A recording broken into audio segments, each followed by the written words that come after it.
This is Gamer Weekly, bringing you the latest of what the video game scene has to offer. On today's episode of Gamer Weekly, I have Scott, Marko, and Jeff from Deleted Fragment, and we'll be talking about their game, Nightown. Hello, everybody, and welcome to another episode of Gamer Weekly. With me today is Scott, Marko, and Jeff of Deleted Fragment. Thank you guys so much for coming onto the show. Of course, thank you for having us. So, the game you guys are working on right now is called Nightown, but before we get into that, let's get to know each other a little bit. You guys are a newer studio, so where are you guys from? Where are you located? We're located out of California. We're all kind of in the Central Valley, Sacramento area. Like you said, we're fairly new. It's been only about a year and a half that we've been kind of really, working on a game, trying to get it out, and just trying to get our name out there. And so, we're really new. So, how did you guys start developing this game? Well, I guess it started with Marko and I.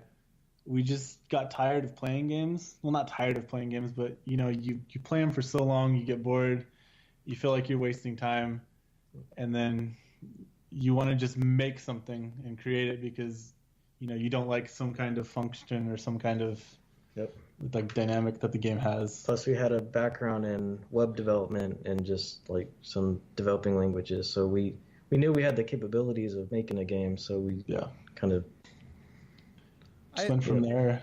I've noticed that because my brother he does a little bit of web design stuff too, and it seems like once you learn a language, you can kind of do whatever you want with it.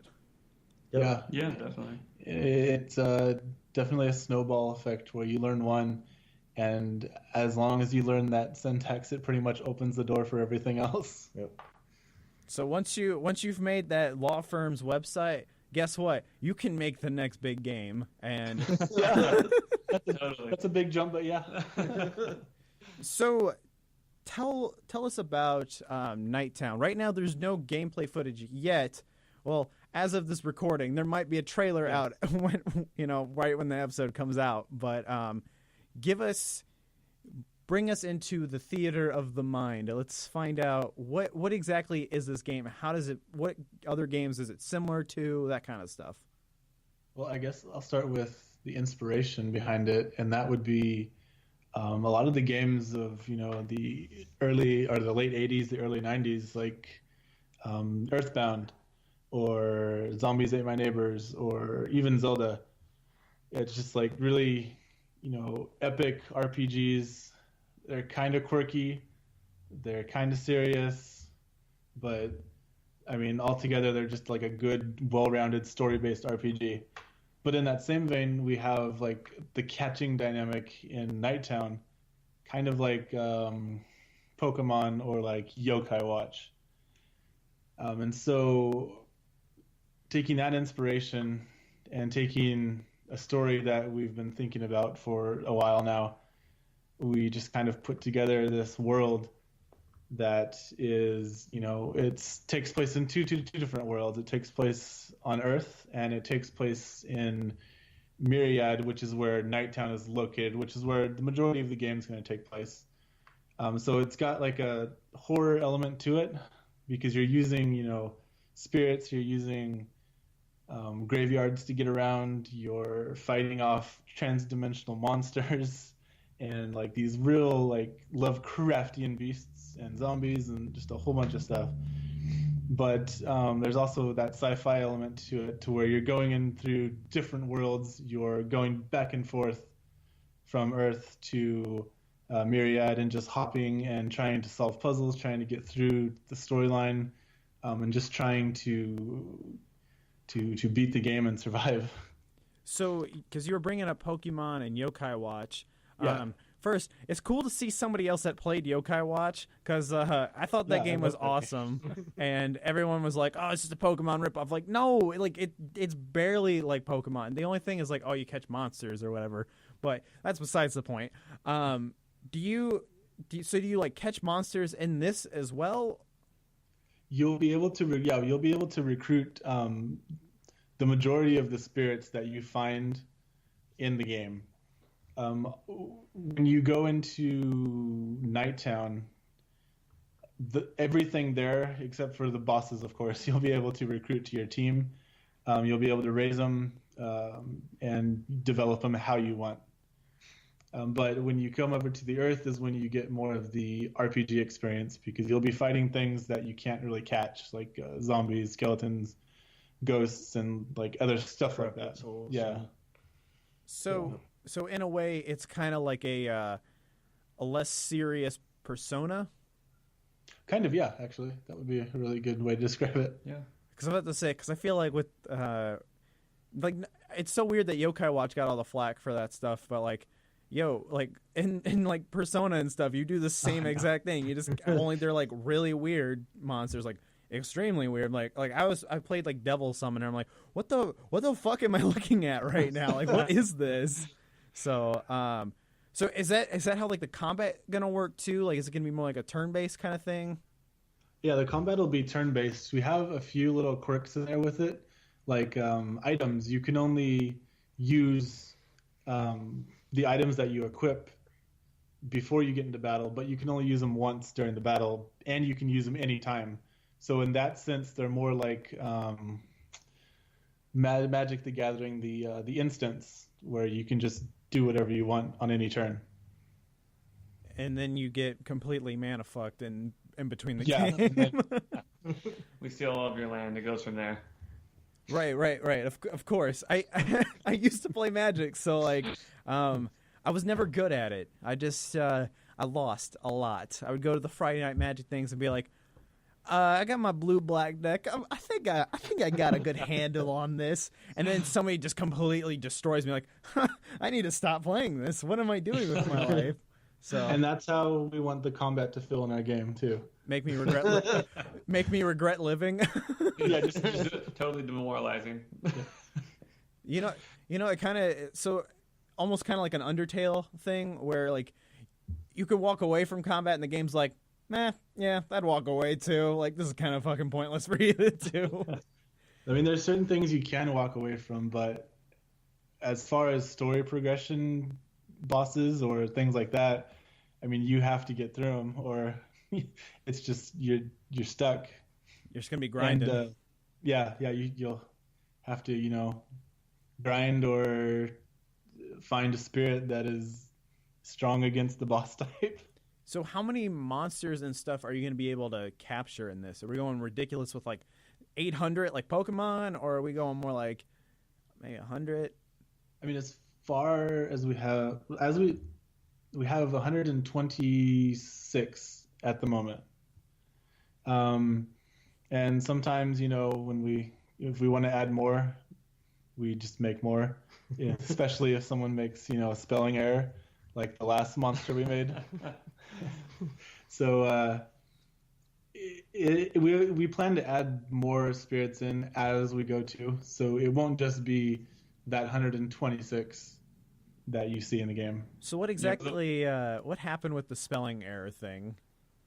Well, so we were creating skills for the monsters, and Jeff.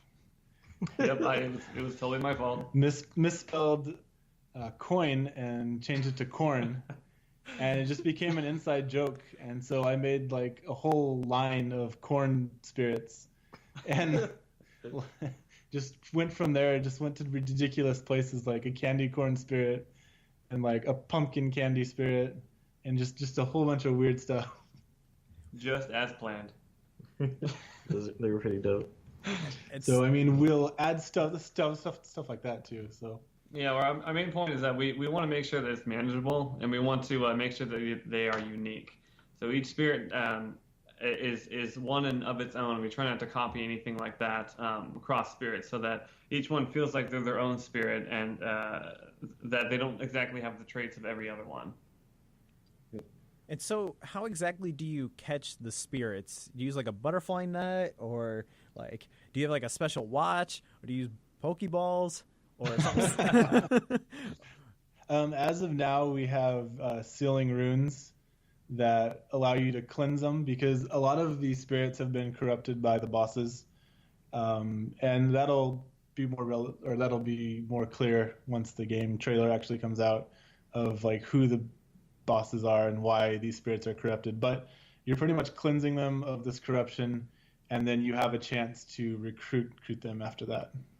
You take them into your conscience if you have room for them, and your subconscious if your team is full. Yes. Yeah. So what you're doing basically is you have a rock and you throw the rock at them, and you're like, you're coming with me. Perfect. Yes, perfect. Couldn't have said it better myself. It's a rock that you do a spell with, but yeah, pretty much. You know what? Because like playing Pokemon and stuff like that, I was thinking to myself, what is it missing? Concussions. That's what it's missing. Of course. Duh. That's what we have. Think about it. Like when you defeat a Pokemon in the game, it faints. That Pokemon is probably going to die. Like it's dead because it's just laying in the grass. There's Pokemon around it, and it's just fainted. It's just done. It's not dead. It's just it's sleeping. It's not. But it's going to die. You find it in Lavender Town, just in the tower. Oh man, you got that. So do you have something like Marowak in a tower or whatever? You need special goggles to look at it. No, but now that you've said that, you gotta have some kind of sad kid lore in there somewhere. Stuff that people are gonna like. Oh man, I wonder if this was intentional for this and that. And you're like, sure, why not? Yeah, that's how that works. Yeah. Well, like I said, the story is gonna be really dark, so there is gonna be a lot of like, oh wow, that happened. So is there a flashlight monster to help you get through the darkness? Nope. Oh no, you're just stuck in complete dark. I'm glad that you just shut me down like that too. Like, yeah, no, I'm not even gonna let you have that one. No, you don't get it. Thanks. No problem. So the game is gonna be hopefully coming out on Steam. You guys are actually setting up a Steam greenlight as of now. Yes. Yeah. We're getting the trailer together, getting all the gameplay footage together, editing that down, and we're putting it on Steam greenlight. You guys nervous? A little bit. Yes, very much so. Because I've never made a game before in my life, and so like what I imagine is like you've been working so hard on something, and then you finally release it, and then everyone's like, "Hey, this is shit." That's how I feel. Yeah, it's a possibility. It definitely is. Every episode I release, I'm like, someone's gonna think this is terrible.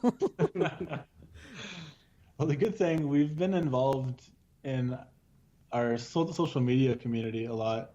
We had a discussion, or a few discussions with some of our fans about the UI photos that we've released recently, and how they work, and just like the flow of that and their feedback.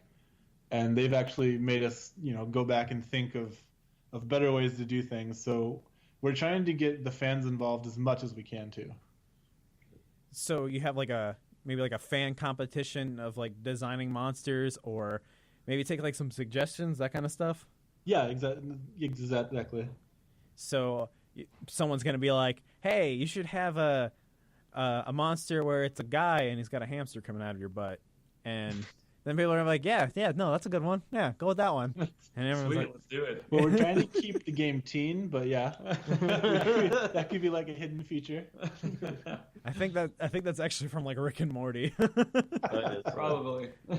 It was quote unquote inspired by Rick and Morty. Yeah, it's a parody. Yeah. It's not stealing.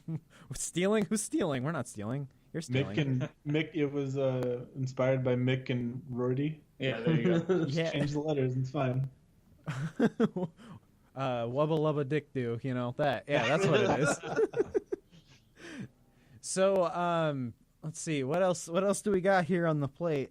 So like right now, you guys are just looking at PC and Mac, though. Yeah. So the reason for that is we really want to be focused on what we're releasing too. We want to make sure not to release anything shoddy, something that's buggy at all. So we want to perfect the versions that we have before expanding to others. And we know that we can make a good Steam game that is released on PC and Mac, but we definitely need to refine to make sure that's that everything works on mobile before we go there. This includes like different UIs or better working. Yeah, UIs there's a lot of optimization that goes in with those different platforms. We just want to make sure to really nail those down before expanding into that market. So, Exactly. Yeah. so you're thinking about doing mobile as well. Yeah. Yeah, it's definitely on the table. It's going to be on the table until we release. Yeah, because that would mean I would have to go in and make new UI elements for the mobile screen, and that's just a lot of time. So if you guys do decide to do mobile, if you guys decide to go free, this is just me saying for all mobile developers out there, please do not be the ones that have the energy crystals and the time things on it. That is just that blows my mind that that's still going on. Totally, man. And then irritating, yeah. and then I hate that stuff. if it is free and it does have ads, please let there be a paid option to get rid of said ads, because I will totally throw down like $3-5 for a game if I can just not see the Mobile Strike ads. Right. Yeah, exactly.